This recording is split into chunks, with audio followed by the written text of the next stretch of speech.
스가랴서 2장 4절 5절 찾겠습니다. 2장 4절 5절.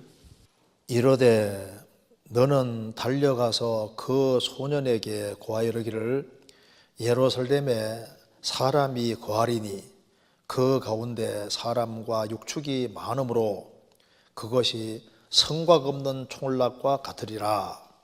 여호와의 말씀에 내가 그 사면에서 불성곽이 되며 그 가운데서 영광이 되리라.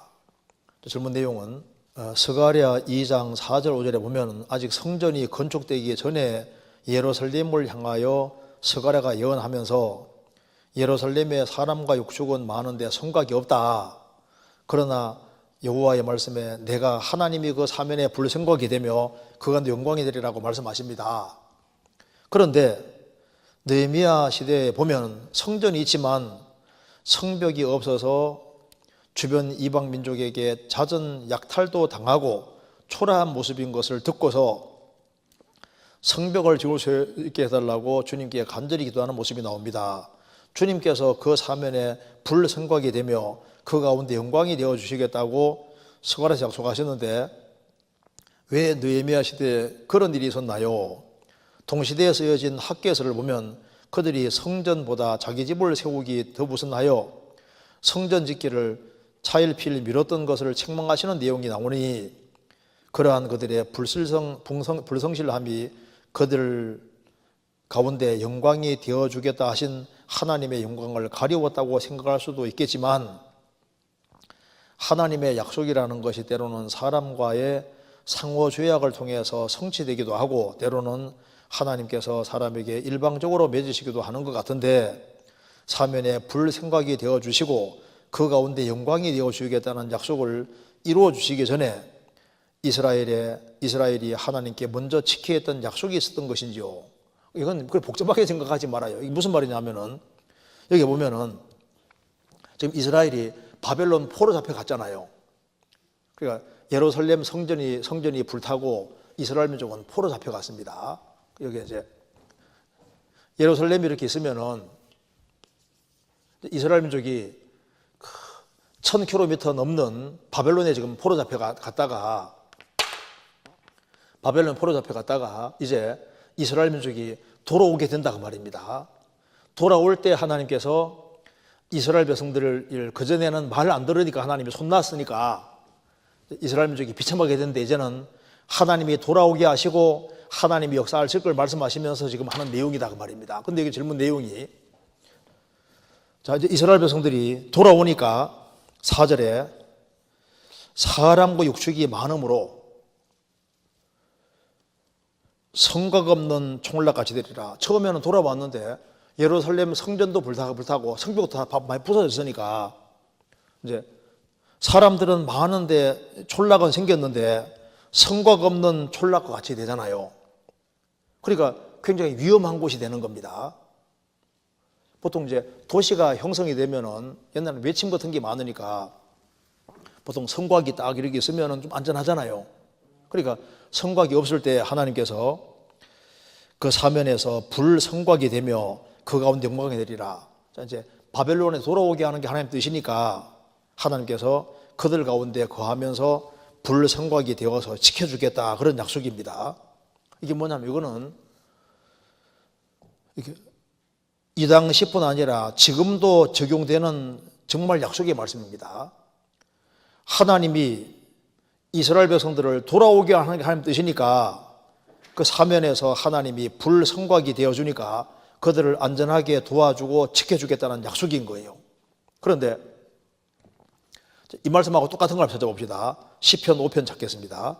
11절 오직 주에게 피하는 자는 다 기뻐하며 주의 보호로 인하여 영영이 기뻐 외치며 주의 이름을 사랑하는 자들은 주를 즐거워하리이다. 그 다음 읽겠습니다. 여호와여 주는 의인에게 복을 주시고 방패로함같이 은혜로 저를 호위하시리이다. 자, 주님은 주님을 사랑하는 사람 의인을 방패로함같이 은혜로 딱 호위하신다 그 말입니다. 이스라엘 백성들에게 불성곽이 되어주신다고 했잖아요. 하나님이 초자연적으로 지켜주시고 도와줘서 적이 감히 이스라엘을 멸망시키지 못하게 막아주겠다고 말씀하신 겁니다. 그래서 여기에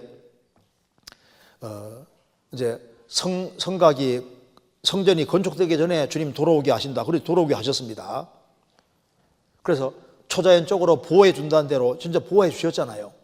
보호해 주신다는 말은 어려움이 없다는 말이 아니라고. 사람들은 이제 하나님이 보호해 주신다 하니까 아무 어려움도 없는 것이 꼭 도와준다고 생각하는데 그거 아닙니다. 하나님이 다윗에게 기름 부었잖아요.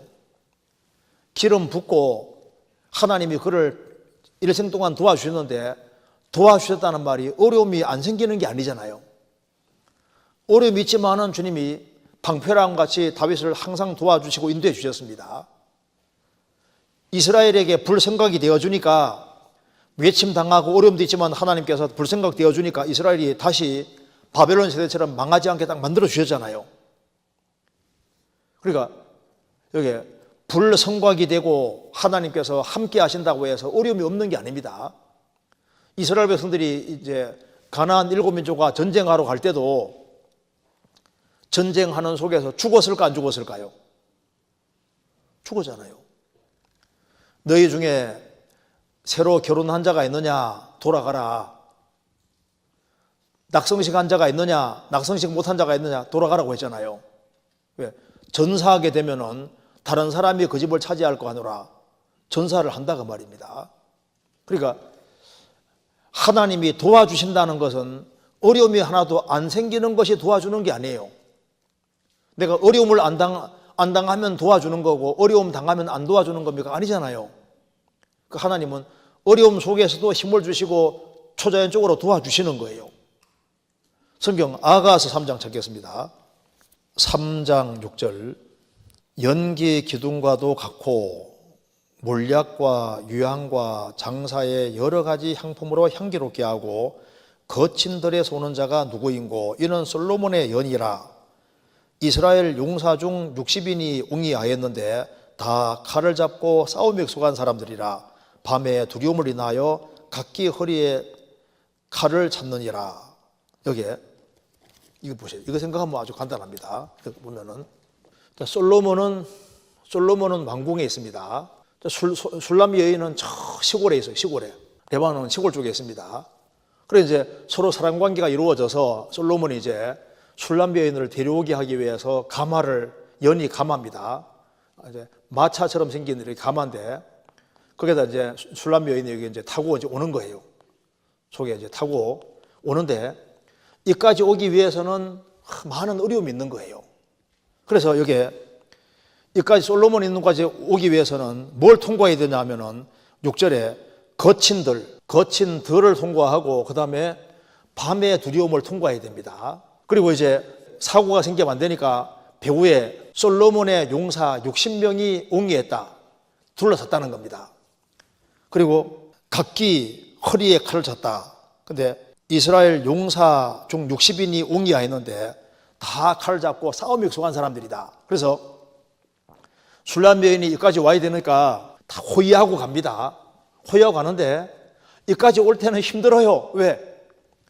덜커덕거리면서 거친 들을 통과해야 되고 또 어두운 밤도 통과해야 되고 그 속에서 보호는 있지만은 어려움을 겪으면서 여기까지 오는 거라고요. 무슨 말이 되죠? 그러면 이제 아이고 이게 왜 힘든 걸 이렇게 겪게 하냐? 밤에 두려움 이런 거 있다 그 말입니다. 그런 거 통해서 솔로몬과 딱 만나서 이제 결혼식하고 같이 행복하게 살잖아요. 자, 주님과 나 사이에서 이제 구원이 이제 이루어져서 우리가 이제 마차 타고 가는 것과 똑같습니다. 천사들이 우리를 호위해 가고 있잖아요. 이 광야라는 이 험악한 세상을 우리가 통과하고 있습니다. 여러 가지 어려움도 겪습니다. 겪는데 주님이 딱 지켜가시면서 천국까지 가는데 솔로몬은 예수님 그림자니까 가는데 여러 가지 어려움이 있는데 지금도 주님이 도와주시는 거예요. 교회도 마찬가지입니다. 술람 여인이 교회 그림자도 되는 거니까 교회를 주님이 초자연적으로 보호하 가시는데 거친 들도 통과하고 밤에 두려움 통과하고 환난과 역경과 어려움도 있는데 그 속에 주님 지켜주시는 거예요. 이스라엘이 출애굽을 했는데 막바로 가나안 땅 가는 게 아니잖아요.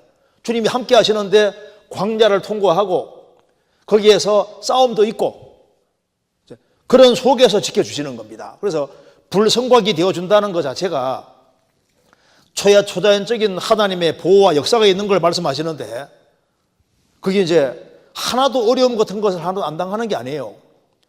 이스라엘이 가나안 땅 이제 바벨론 포로 들어왔을 때 하나님의 특별한 계획이 있기 때문에 하나님께서 그들을 지켜주시고 도와주셔서 어려움 속에서 어떻게 했습니까? 그 대적이 많은 속에서 하나님께서 그들을 도와주셔서 기어코 성전을 만들고 성벽을 만들게 도와주셨지 않습니까?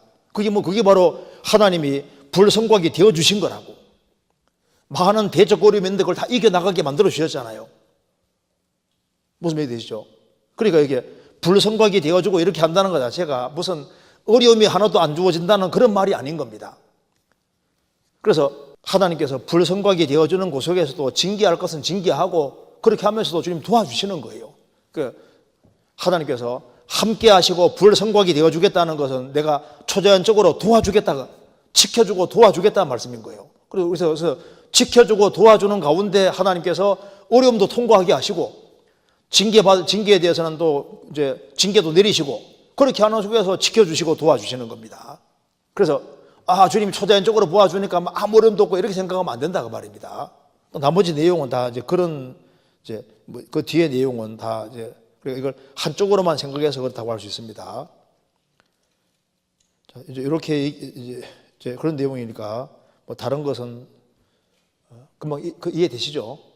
그래서 불성곽이 되어준다 그 말은 하나님이 은혜로 호유해주고 지켜주시고 도와주시고 우리도 지금 똑같이 우리의 배후에도 불성곽이 있는 거예요.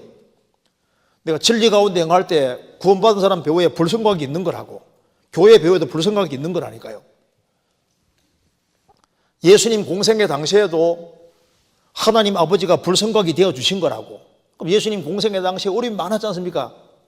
그러면 사도들이 전도할 때 주님 불성곽이 되어주셔가지고 전도가 됐는데 많은 싸움 중에 전도가 된 겁니다. 그렇잖아요. 이제 그렇게 이해를 해야 되겠습니다.